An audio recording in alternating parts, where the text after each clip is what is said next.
आप लोग अपना सेकेंड लेग कब ओपन करेंगे, और इसके बारे में आज आपके साथ चर्चा करना है।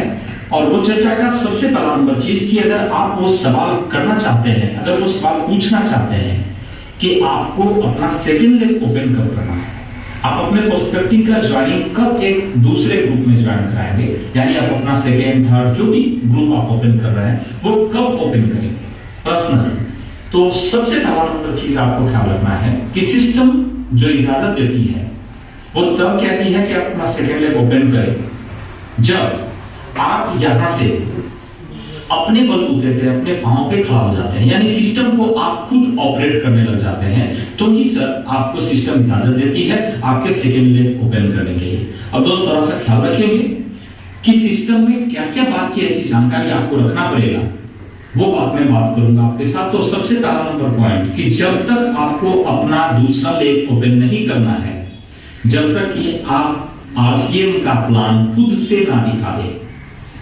और खुद से दिखा के आप लोगों की ज्वाइनिंग ना कराए, जब तक आपके अपलाइन जाके प्लान दिखाएंगे और ज्वाइनिंग उठेगा तो ये सिस्टम इजाजत नहीं देती, क्योंकि अगर वो जाएंगे तो काम होगा, नहीं जाएंगे तो काम नहीं होगा, तो आपका काम नहीं चलने वाला है। इस वजह से अगर आप अपना दूसरा लेग ओपन करना चाहते हैं तो चेक करिए क्या आपको मार्केटिंग प्लान दिखाने आया, क्या आपके मार्केटिंग प्लान से जो लोग ज्वाइनिंग कर रहे हैं।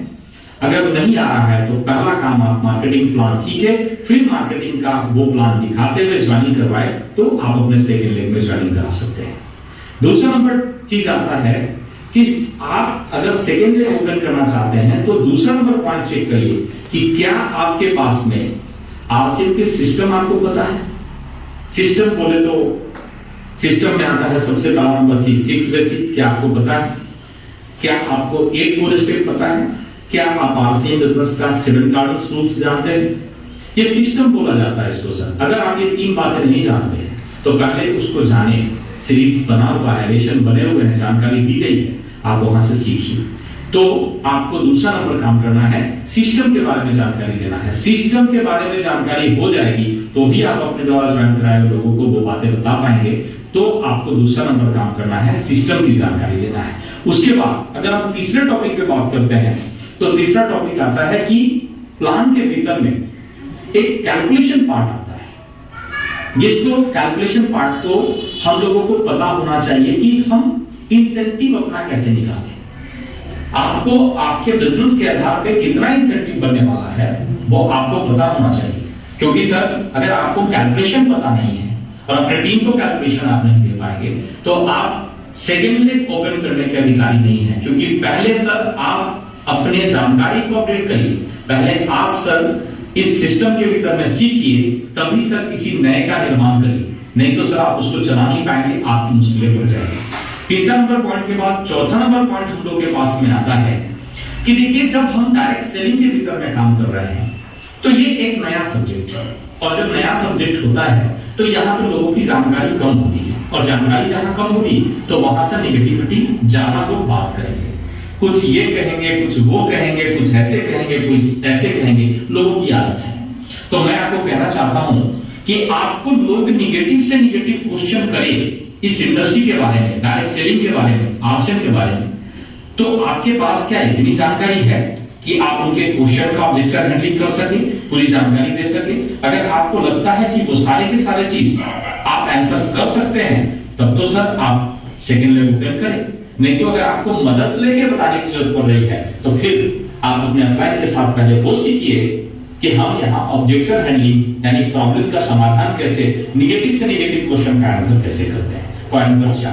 पॉइंट नंबर 5 आता है आपके पास में कि आप जैसे ही ज्वाइनिंग डालते हैं तो ज्वाइनिंग डालने के साथ में आपकी पूरी की पूरी व्यवस्था यानी ज्वाइनिंग कैसे अपडेट होता है, यानी आप एक नया लोगों को जब सेकेंड लेग ओपन करेंगे तो ज्वाइनिंग डालेंगे, ज्वाइनिंग कैसे डालना है, केवाईसी ओके कैसे होता है, ज्वाइनिंग डालते समय क्या क्या आपको पेपर्स की जरूरत है, कौन कौन चीज डालने हैं, ये पूरे प्रोसेस आपको पता होना चाहिए। आपने ज्वाइनिंग नहीं डालने आ रहा है, आपको कौन सा पेपर लगेगा वो पता नहीं है, कुछ कारण से पेंडिंग हो गया, आप उसको ओके नहीं कर सकते, तो आपको एक नए लोगों को ज्वाइनिंग कराने का अधिकार या सेकेंड लेग खोलने की अधिकार या दूसरा लेग खोलने का अधिकार आपका नहीं है। आपको पहले ये पता होना चाहिए, अपलाइन के भरोसे कि अपलाइन ज्वाइनिंग करा देंगे और आप अपना second group, third group open करेंगे या दूसरा ग्रुप ओपन करेंगे, ये आपको नहीं करना है। आपको पहले इस प्रोसेस को सीखना है। पार्ट नंबर पॉइंट कि ज्वाइनिंग संबंधित मैटर को कैसे सॉल्व करते हैं।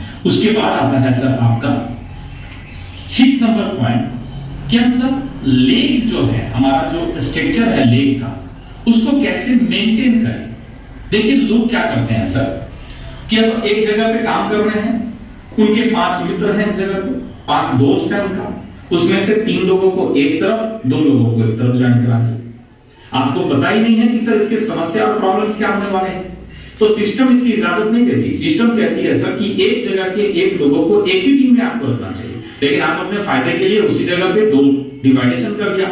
समस्या ये आती है सर आपके बीच कि आपके वो 5 लोग आपस में सर लड़ते रह जाते हैं प्रोस्पेक्टिंग को लेकर। इस वजह से सर आपको ये पता होना चाहिए कि जहां भी सर टीम क्रिएट करेंगे वहां पे एक ग्रुप के लोगों को एक साथ, दूसरे ग्रुप के लोगों को दूसरे तरफ से रखना है। यानी एक दूसरे का जो रिलेशन है, यानी एक दूसरे से संबंधित लोगों को हमेशा एक लेग में ही सेटअप करना चाहिए, दूसरे जगह के लोगों को दूसरे जगह पे करना चाहिए।